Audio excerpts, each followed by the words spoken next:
allow that stillness, that quiet, that presence in whichever way you are experiencing it to just remain in the background. And you can let your attention rest in the center of your heart area. And whatever I might have to share today is just simply an offering from heart to heart. And I'm going to do my best to speak from my heart, and you can do your best to listen and speak from your heart, because that's how we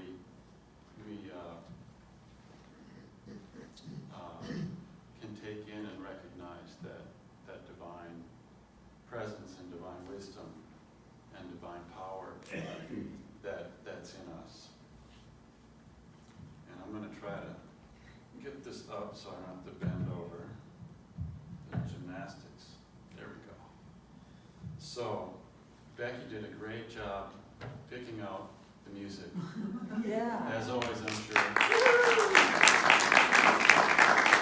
And the title of my talk is Bridging Heaven and Earth, the Perennial Wisdom of the Shaman. And the Shaman are the wisdom keepers. They're the ministers and the healers and the doctors and the agronomists, that help with the planting, and the curanderos, the herbalists. And they're men and women throughout the indigenous traditions of the world that have been here for millennia. And this is their ways of their wisdom keeping, their medicine was all about, they serve the role as bridging heaven and earth for their community. And they all of different stripes, they're all human, they all, have different gifts and qualities. Some of them are better than others, some of them aren't really good at all. Even in our modern society, there's a lot of shamanic practitioners, even in indigenous communities, who aren't always in integrity. That's why we're all seeking to restore and to connect with our own bridge between heaven and earth, because each of us is our own bridge between heaven and earth. And that in that bridge, really, literally in the Christian faith, is the Christ light, the divine spark within us. And the shaman in many cultures, they recognize this. And their ceremonies and rituals of the drumming, like Shyla, thanks. Yeah, I keep seeing her name, the H on the end. I'm sorry, I gotta get rid of that H. And the rituals and drumming were all about bringing them into that heart space, into that space that connects them with the divine, with the Great Spirit. So in the tradition that I learned mostly from was the Andean tradition, the Caro shaman, the Pacos, they call themselves, of the Andes Mountains in Peru. And their two main metaphors of life are they're farmers at like 15,000 feet in these villages in the Andes. And their metaphors for life and for their spiritual metaphors are growing, planting crops, mostly corn, and weaving. So Roger, good job on the song. And Native Americans in North America, they often have a little medicine bundle that they wear around their neck. That's their sacred medicine, and objects they're really literally imbued with energy, with life energy, with life force energy. And through ritual and through their prayers, and those objects are connecting points into other aspects and dimensions of being that are beneficial. The mesa in the mountains, the mountain shaman of the Andes is the tradition that I did and was gravitated towards. Amongst many other, I've been a Kriya yogi and lived with a disciple of Yogananda and been to India and seen met saints and sages of many traditions. I like all the religions. So this is just one facet, and so that's why I want to talk about the perennial wisdom, because the perennial wisdom is the fundamental truths and principles of life that are inherent, gave birth to all the religions and to all the practices. And they're just practiced and interpreted in different cultures in different ways.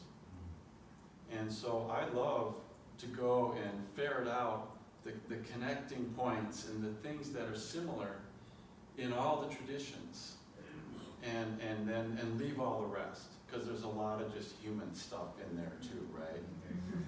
Yeah, so we can leave all that. And in the shamanic tradition there is too, it's no different.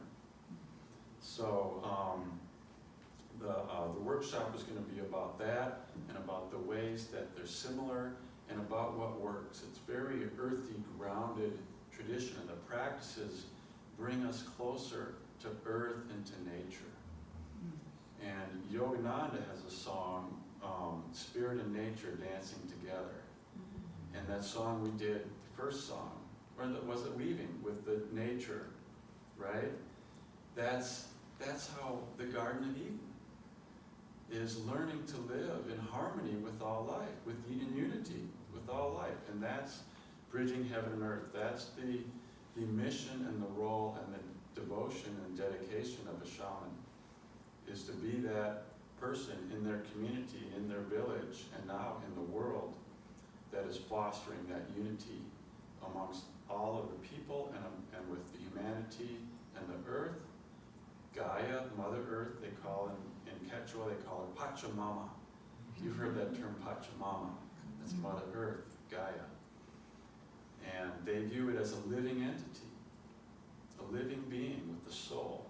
And they've learned to commune and connect and talk and visit with that soul, and the same soul in different forms, the same creator in different forms of life force in the plants and the tree people and the stone people and the flowers and the wonderful, you guys, oh my gosh, the fruit trees here in Oroville is amazing, because we don't have that in Mount Shasta. It's just amazing. And so dancing, spirit and nature dancing together could be the tagline of a shaman. And I use that word as a medicine keeper, a wisdom keeper. They keep the wisdom and the ways for their community to stay healthy and to stay in Quechua. They use the word aini, it means right relationship. Their role is to keep the whole community in right relationship with themselves, with each other, with their families, with their neighbors, and with nature and the world. And so the gift that these indigenous ones have for us in our Western culture is the reminder of this. And we all, I'm sure everyone here has a sense of that connectedness with nature and how important that is. You wouldn't be here if you didn't. And so there's just different ways that they have to connect. And their imagery, like this is my mesa, it's my ceremonial bundle. Theirs are much bigger in the mountains of Andes. And they lug them around and up and down. This cloth is called a mesa, which is Spanish for table or altar. This is their traveling altar, their medicine bundle. And it has their sacred objects. And in the mountain shaman, they have kuyas. There's stones, there's sacred stones that speak to them. And then they do ceremony and they pray into them and they wave these stones, and these stones connect them to the mountains and the power and the grace of the mountains. And so they literally, through the spirit and life force energy, they're connecting themselves. You know, they're weaving themselves energetically with the fabric, the life force energy of the earth, of nature, of each other, and of all of life. So unity of all life is another, catchphrase for those traditions. In their highest sense, there's also can be many negative, people can go any which way, right? So, so what is the shaman's reality? And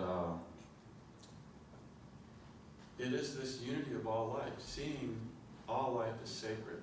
Reverence for all life is the Lakota saying. And another Lakota saying is, make each step a prayer and each word a word of love. I mean, what more do we need to guide us in life? And that's the same, those words, those could have been the words of Jesus, of Yeshua, as I like to call him, right? Isn't that? Mm-hmm. Yep. And they see all life as spirit, as living, intelligent energy. Even rocks, inanimate objects are imbued with this, their own special, unique resonance of living, intelligent consciousness or energy. And they have learned to see and to discern and perceive and travel through all these different dimensions of being that we are. And that's another gift, because we're so multidimensional, and they give us ways to safely travel and discover those dimensions.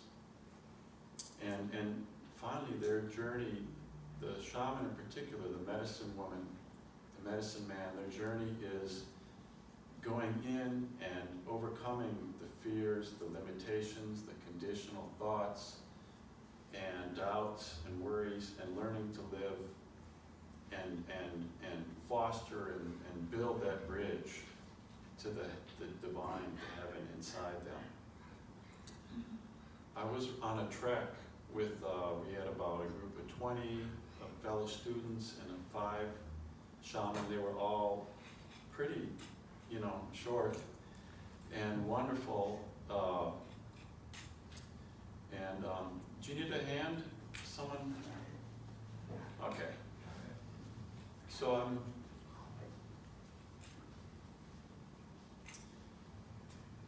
walking down on this trail in these mountains. So picture you're walking down a trail through a globe of eucalyptus trees, and there's just big white cap mountains everywhere. You're just in it, in the Andes Mountains, and it's just stunning.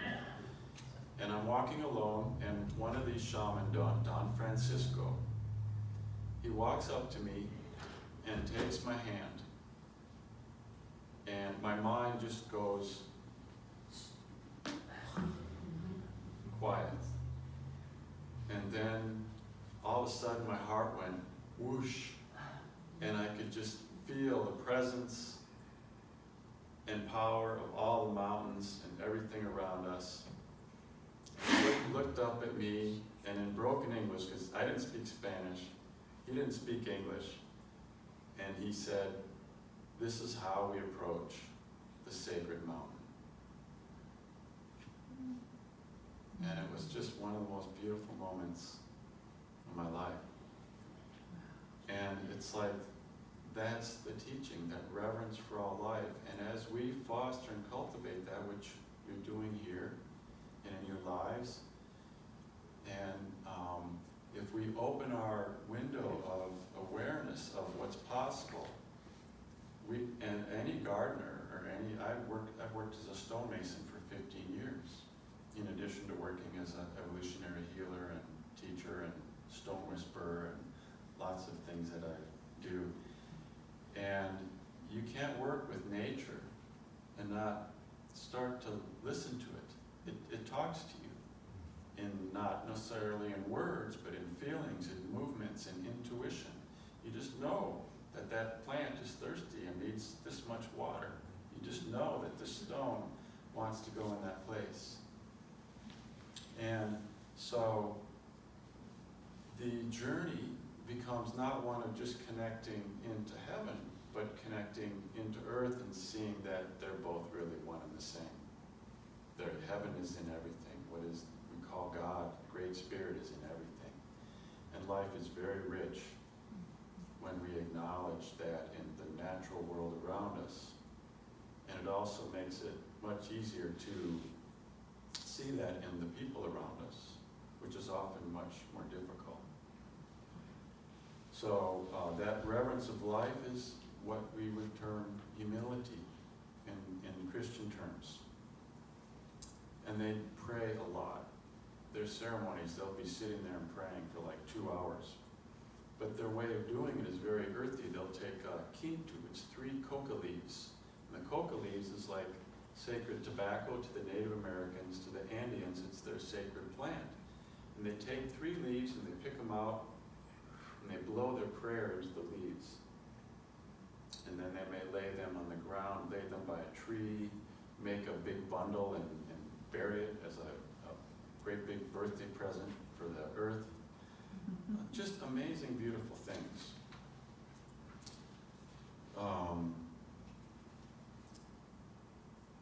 And so, you know,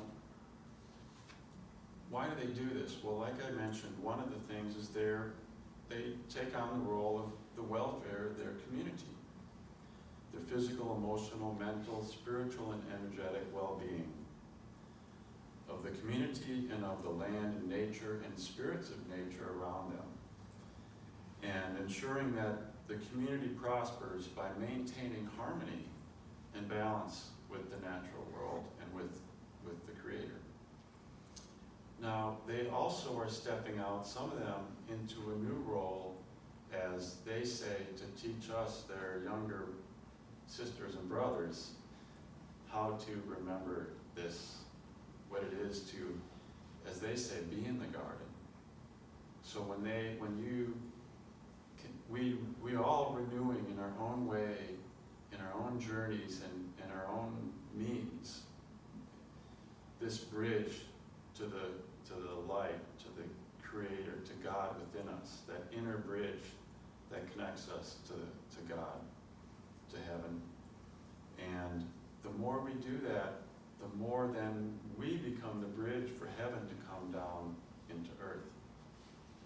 As one of my teachers, Gangaji, says, beautiful saying, she said, you know, to us, you are the space where love pours into the world. Again? One more time. You are the space where love pours into the world. So that it goes both ways. So the more we grow that connection to Spirit, to God, in ourselves, the inner journey, and doing that inner work, the more not only do we benefit and connect into that, and that bridge grows, it's like a bridge, but it also flows back through us into the world. And it's automatic. We don't have to do anything. All the doing is just, bonus.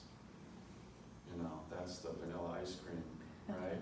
We had last night. And why do they do this? There's a prophecy that is shared by many indigenous communities. My teachers have this prophecy, and it was handed down from generations, called the prophecy of the eagle and the condor. And the prophecy was that the condor, which is one of the sacred kind of icons or totems of the South America, and the mountain shaman, and the eagle, so the condor of the south and the eagle of the north, those would fly together, and a reign of peace and abundance and prosperity for all, for humanity, would be birthed anew. And it doesn't just mean North and South America, it kind of means the indigenous world and the West, what we call our Western world. And it's really just all of us returning to the garden. And returning to the garden, the heaven on earth is living in harmony and balance with each other through connection with the Great Spirit, with God. And so that's why you hear them out and about sharing their teachings, and not all of them want to do it, but it's a beautiful thing, and they touch on a lot of truth, and it's made a big difference in my life. And one of the kind of bonuses of it, like the other day, I have a little tree out, I live out just north of Mount Shasta in Shasta Valley, kind of high desert. And I go out to my tree and sit by Mount Shasta and meditate. And there's usually hummingbirds flying around a little bit, and I happen to wear a really bright red fleece. And I'm meditating, and all of a sudden, and this hummingbird is, and I could feel the air on right in front of my third eye. Then he'd go away, or she'd go away, and then she'd come back. And then I was like, one time I'd open my eyes, and she's hummingbird chirping. And then she went around, and she literally put her bill in my ear. Oh! This is like just on Monday. And it was like, just what a miracle, what a magical communication. And when we're in our place, when we're in that center, that divine center, that place of connected, whatever that feels like for us, in that flow, and we strive to do that, these things happen. And life is the beauty of life. What a great reminder. And everything becomes a teacher. So I don't know if that's what I have to share just to start. And oh, here we go. The hummingbirds are coming in. I don't know if there's time for a question or two. Sure. I just kind of rambled. Yes, Shaman, Shaman. I just wanted you to know that the Hopi and the Inca got together 2 or 3 years ago. I've heard that. Condor got together. Yes, yeah, the indigenous elders and the wisdom keepers from South America, Central America, North America, even starting out Africa, Northern Europe, Russia, Siberia, Mongolia, they're having gatherings. And the one beautiful thing about their tradition, and that's why it's not why, but it's a horizontal lineage. So really, I'd be a little more comfortable sitting out here talking to you, because we're all one, we're all the same, and there's no like leaders and hierarchy. There is a respect that the individuals, men or women, who have really stepped up and grown and embodied the wisdom, they're given, respect and titles, and maybe they get to speak first and things, but there's not a hierarchy. But they're sharing their wisdom amongst themselves, helping them reconnect to their own traditions, but then also they hold the vision. What I learned is, from my teachers, is they always hold the highest vision. So their vision for humanity, when they get together as groups and pray, they pray for the well-being of all humanity. Yay. And the peace that passeth understanding can grow in the hearts of all people, so that we can have peace in the world, and that they understand it's an inside job first. We're not going to legislate that, right? We can try. We can try. And so that's what you're doing here. You are all not just establishing and growing your bridge to that heaven realm, that inner divine source, but you are that. And we're all here to just share that with each other and look into each other's eyes and say, oh yeah, I see you. I see you, yeah, and I see the divine in you. So thank you, Shaman. Yeah, Raj. Yeah, namaste. Thank